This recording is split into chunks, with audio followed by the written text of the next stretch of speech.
The word Gnostic comes from the Greek word gnostic, meaning knowing, plus the negative prefix a, meaning not. So being agnostic in a general sense just means not knowing. And a lot of apologists have kind of a on-again, off-again relationship with agnosticism. Well, they know that they know that they know that Jesus is Lord, but when it comes to whether atheists and skeptics can know anything, well...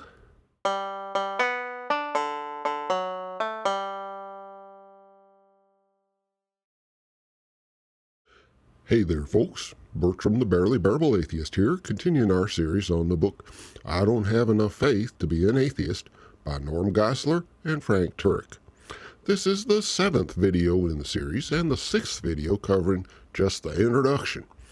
So far, Geisler and Turek has focused on trying to discredit scholarship, skepticism, and higher education in general, and setting up false dichotomies to make it sound like either we find God or else life has no meaning, plus various straw man arguments trying to make it sound like unbelievers is just a bunch of emotional snowflakes turning their back on God so they can be free to sin. And that might sound like a lot of irrelevant tangents for a book about how they supposedly more evidence for Christianity than against it.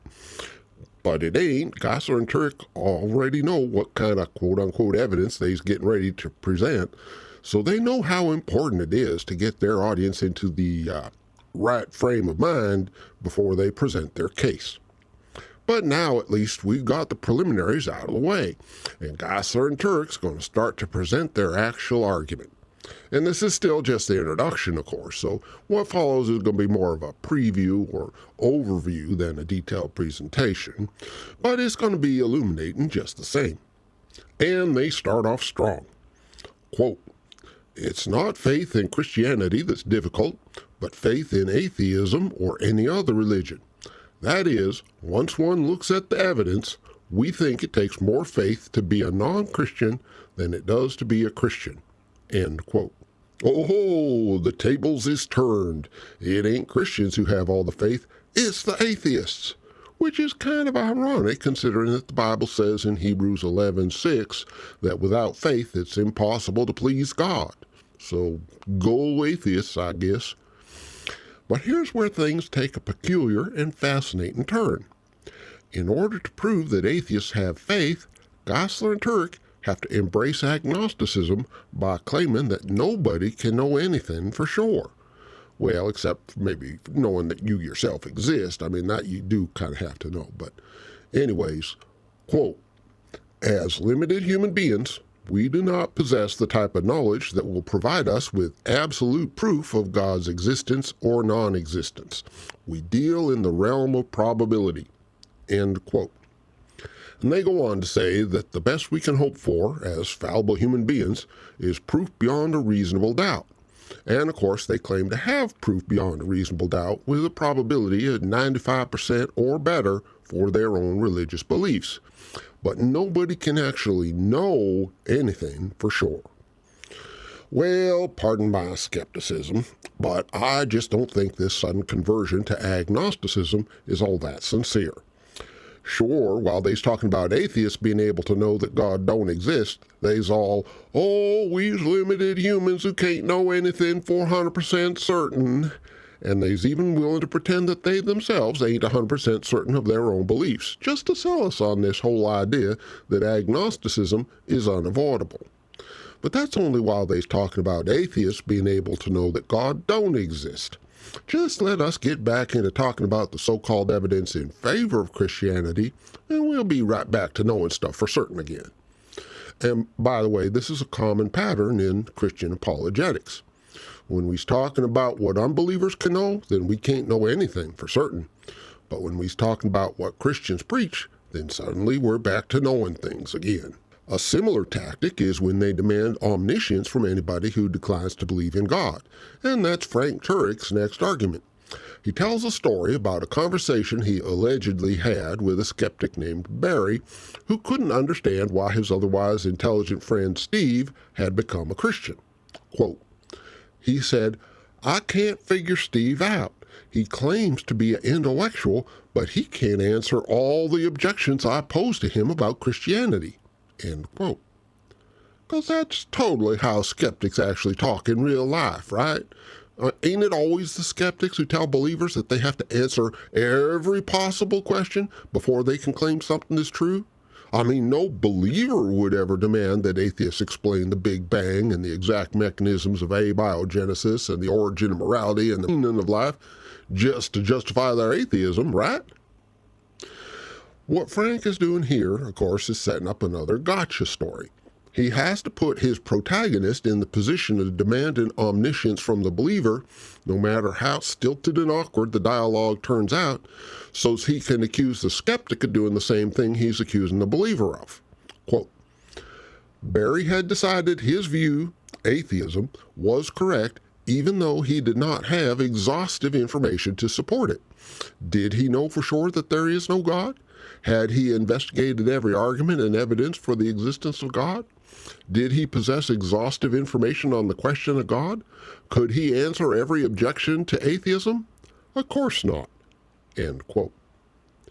Now, of course, I can't be absolutely 100% certain, but I'm, let's say, 95% sure that no atheist ever told Frank Turek that he thought it was incomprehensible that a new convert would not instantly know the answer to every possible objection to Christianity. I mean, this looks to me like a blatantly contrived narrative that was invented to promote the idea that atheism could not be credible unless and until it answered every possible objection to atheism. In other words, Frank wanted to make the same mistake he's accusing this Barry fella of, but he didn't want to look bad, so he had Barry make the mistake first in order to make it look like an atheistic mistake and not an apologetics mistake. That's kind of ingenious. Apologists like to set the standards of evidence so high that atheists and skeptics can't meet it unless they's omniscient. And obviously that's an unreasonable standard that they certainly don't hold themselves to, so it ends up making the apologists look desperate instead of making the skeptics look bad. So what Turek does here is take a recent conversation he had and just kind of embellish and exaggerate it a little to make it sound like the atheist is the one being unreasonable, and then boom, gotcha, Mr. Atheist, because you ain't meeting your own standard of omniscient knowledge. And that way, Turek can hold atheists to an unreasonable standard of evidence on the grounds that they allegedly set those standards that high themselves, without committing himself to meet a similar standard for Christianity. This kind of narrative is very, very appealing to believers because they kind of sort of know at some level that Christianity can't meet an objective and reasonable standard of evidence, so they have to make it sound like skeptical standards of evidence are unreasonable, which is the whole point of Turek's little story here. The little twist that lets them also hold skeptics to an impossibly high standard is just a bonus, which is one of the little tricks that helps make Turek such a popular apologist. So anyways, according to Turek, we can't know everything unless we know everything. Agnosticism is inevitable, at least provided we're talking about whether or not atheists and skeptics can know anything for sure. And there's even a quote from Carl Sagan about how the cosmos is all there is, was, and ever will be, because, obviously there ain't no way he could possibly know that. And having beat that dead horse to their own satisfaction, Geisler and Turek switch gears and introduce their case in favor of the claim that atheists have to have faith because they don't have enough evidence to support their lack of belief in God. Quote, "Faith covers a gap in knowledge, and it turns out that atheists have bigger gaps in knowledge because they have far less evidence for their beliefs than Christians have for theirs." End quote. And that's pretty interesting. According to the gospel, Christians is saved by faith, and it's impossible to please God without faith. And here, it turns out faith corresponds to a lack of knowledge. So apparently God likes people better when they have gaps in their knowledge, to the point that he makes their salvation depend on it. And yet, Geisler and Turek is arguing that it's the atheists who satisfy that condition better than the believers do. That says a lot, don't it? They go on to cite some examples of areas where atheists lack evidence to support their belief, or at least according to Geisler and Turek they do. Quote, 1. The scientific evidence overwhelmingly confirms that the universe exploded into being out of nothing. Either someone created something out of nothing, the Christian view, or no one created something out of nothing, the atheist view. End quote. So either someone created something out of nothing, or nothing created something out of nothing. And they left out the possibility that something created something out of nothing. But actually that's not important, because the correct answer, in fact, is none of the above. Geisler and Turek have pointed out the fact that it can be difficult to be absolutely sure that a certain thing is true, but what they've neglected to mention is the fact that there's many cases where it's entirely possible to be absolutely sure that something ain't true. And this is a good example. In order for the cosmos to come into being out of nothing, there first has to be a prior time when there was nothing. And that ain't possible because time itself is something. If time exists, then it's simply false to claim that nothing exists. There never has been, never could have been, never could be a time when nothing exists. And time ain't just a thing by itself, neither. It's a dimension of space-time, just like length and width and height. So we know that space has existed for all of time, since space and time are just different dimensions of the same thing. And we also have this little thing called the law of conservation of matter and energy, which states that the total amount of matter and energy in the universe is constant across all of time. So if we have matter and energy today, we can be sure that we've had matter and energy for all of time. Granted, matter and energy are different states of the same thing, according to the famous formula E=mc². So it's possible and even likely that during the very earliest moments of time, it was all energy and none of it was matter. But that's just a technical detail. It's still the total amount of matter and energy is the same constant throughout the entire history of the universe, beginning to end. The point is that no, the universe did not, quote, explode into being out of nothing, end quote. At no point in space and time has there ever been any nothing for the universe to explode out of. And we ain't just 99% certain of this. We know for a fact that there was never a time when time did not exist, and therefore there was never a time when nothing existed. And therefore there was never a time when any creator could have created anything out of nothing. And this may be a difficult concept for some, so I'm going to digress a bit to dig a little deeper. What Geisler and Turek is doing, of course, is misunderstanding what the Big Bang is. And of course, the term Big Bang itself was coined by somebody who was making fun of it. So maybe it's understandable that Geisler and Turek and so many others gets off on the wrong foot here. But the fact is that the term Big Bang don't mean an explosion at all. It's just a reference to the idea that at the beginning of time, there was a singularity containing all of space and time and matter and energy, and then all of a sudden it began to expand very rapidly in the first few moments of time until it sort of tapered off and began expanding at a more leisurely pace like we see today. And some of the energy that was present inside the singularity went off and turned into the cosmic background radiation that we've detected and measured and used to confirm the Big Bang. And some of the other energy condensed down and became matter and eventually turned into atoms that condensed into stars and so on until we get the universe pretty much as we see it today. But the important point is that the initial singularity containing all of space-time and matter energy was already present at the beginning of time. If you could go back in time, you'd find that at a certain point, you couldn't go any further back, and space and time and energy would already be there. It'd be kind of like going to the North Pole. At a certain point, you can't go any farther north. It ain't like there's some kind of obstacle, like a wall or a chasm with more north beyond it. It's just that once you get to the actual North Pole, any step you take beyond that point in any direction is going to take you south. And it's the same way with time. Once you go back to the beginning of time, you can't go back any farther. It's not because there's some kind of barrier there. It's because there ain't no such thing as before the beginning of time.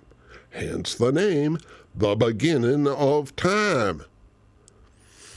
By our best calculations, time extends backwards into the past to a point of somewhere around 13.8 billion years ago.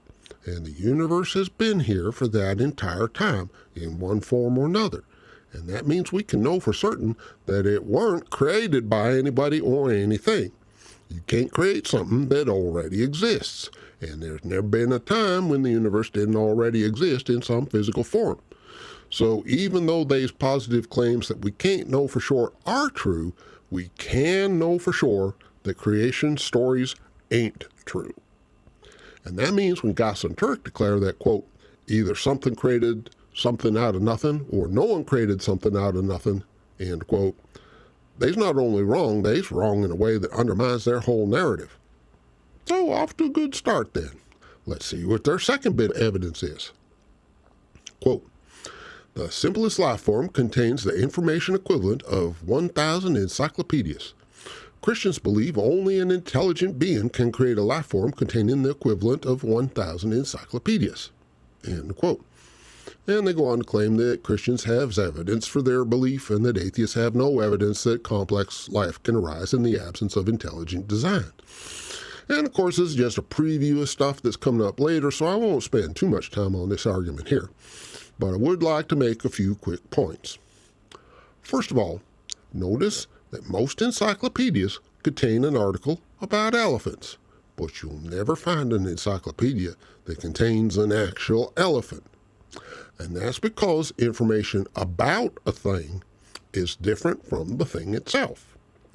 Creationists and apologists like to confuse the distinction between information and the thing described by that information so they can pretend that any difficulties in the latter also apply to the former. Consider, for example, how much information is contained in a landslide. Suppose you had to describe the initial location and chemical composition of every gram of dirt or rock on the side of a mountain, and all the various factors that went into triggering the landslide, the trajectory followed by every gram of material falling down the slope, every interaction between different chunks of material within the landslide, the amount of new material swallowed by the landslide, such as trees and bushes and such, the specific type and amount of destruction wreaked on everything the landslide hit, and on top of that, the final position and orientation of every gram of both old and new material once the landslide finally grinds to a halt. It takes way more information to describe a landslide in detail than it takes to describe the simplest possible living organism. And yet no one claims that landslides are intelligently designed. And the same is true for other complex natural phenomena like tornadoes and plate tectonics and such. Natural processes produce complex phenomena all the time without any need for intelligent intervention. The point of the information argument is simply to boggle people's mind with how much information there is in ordinary things without actually saying anything meaningful about the likelihood that simple physical forces can generate complex phenomena. Also, it's a bit late to try and argue that only an intelligent agent can produce living organisms out of non-living materials, since our bodies produce living cells from non-living materials all the time. It's called eating. Oh well, let's see their third example of evidence that atheists supposedly don't have. Quote, 3.